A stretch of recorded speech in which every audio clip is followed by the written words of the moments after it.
Alright, so it is the next day. This would be the last day for the little toddler dress. I just want to cover what we've done so far.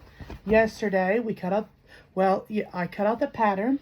The day before, I had actually cut out the pattern from the pattern material from this little Simplicity pattern. It is the S9318. It's a little swing dress, but you can make it shorter and make tops. You can make the dresses with the appliques, the pockets, or nothing. And then there's a short pattern, but I'm just making a little dress. So I cut the front and the back of the pattern yesterday. I lost the pocket pattern, but then I went and printed a pocket pattern online and used it. It had little pockets and big pockets, so the pockets end up looking like this. The pockets were sewed on. I put the interfacing on, and I did go ahead and stitch around. This is the inside of the back, but I did go ahead and stitch around the and do a pink stitch just to hold that. We did French seams on the interfacing, so there's no ravelings.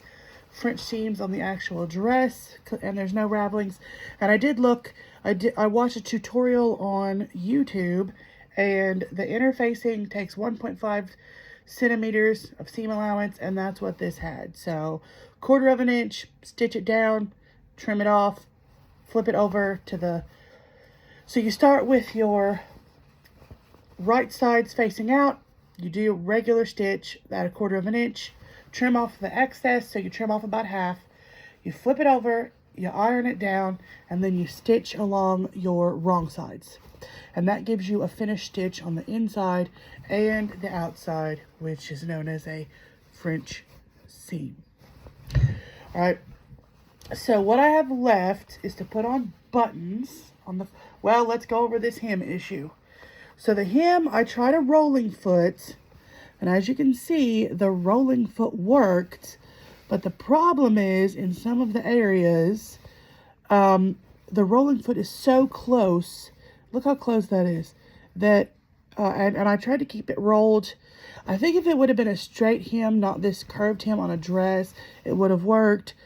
But in some areas, like, it popped out and it didn't catch the rolled hem. So it didn't hold. So I had went around it in pink, just 1/4 of an inch from the edge, just to hold it down. And my sister was like, well, don't take the time to take out the stitch. She's like, just don't even, and literally I caught her because I freak out. She picked out the pink for the pockets, and she said, do you have any trim? Just use the trim. So I had this trim.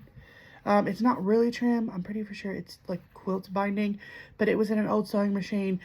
So it was pressed in already on the top and the bottom. So I stitched on the top and the bottom. And my sister's like, it's fine.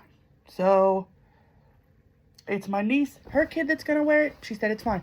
She also picked out buttons. So I had got this container of mixed buttons. And, I actually bought it, I think, from the Hobby Lobby. What I was going to use it for, so there's all kinds of stuff. There's like piano heart. There's just regular white hearts. We have multicolored bunch of just random weird buttons. I was just going to use it to make them bucket hats and put buttons just on the outside of the bucket hats. But we had 2 little matching yellow, so it was either these 2 yellow or it was 2 white like this. And my sister said, nope, I like the yellow, do the yellow. So I've got to put the buttons on with the picked out yellow. And I'll show you, I already have my presser foot on my sewing machine. And I've got it set. It's the 3rd, that's backwards. Oh my God. I put it on backwards. I had it on right yesterday.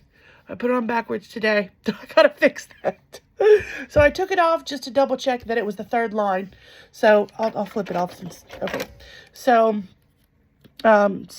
this has lines, and it is the 3rd line up that is gonna fit this. And my Shark sewing machine has a, my Shark sewing machine, so it's a little bit below the 3rd line, but you've got to take into effect, it's going to stitch to cut to here. I'll show you.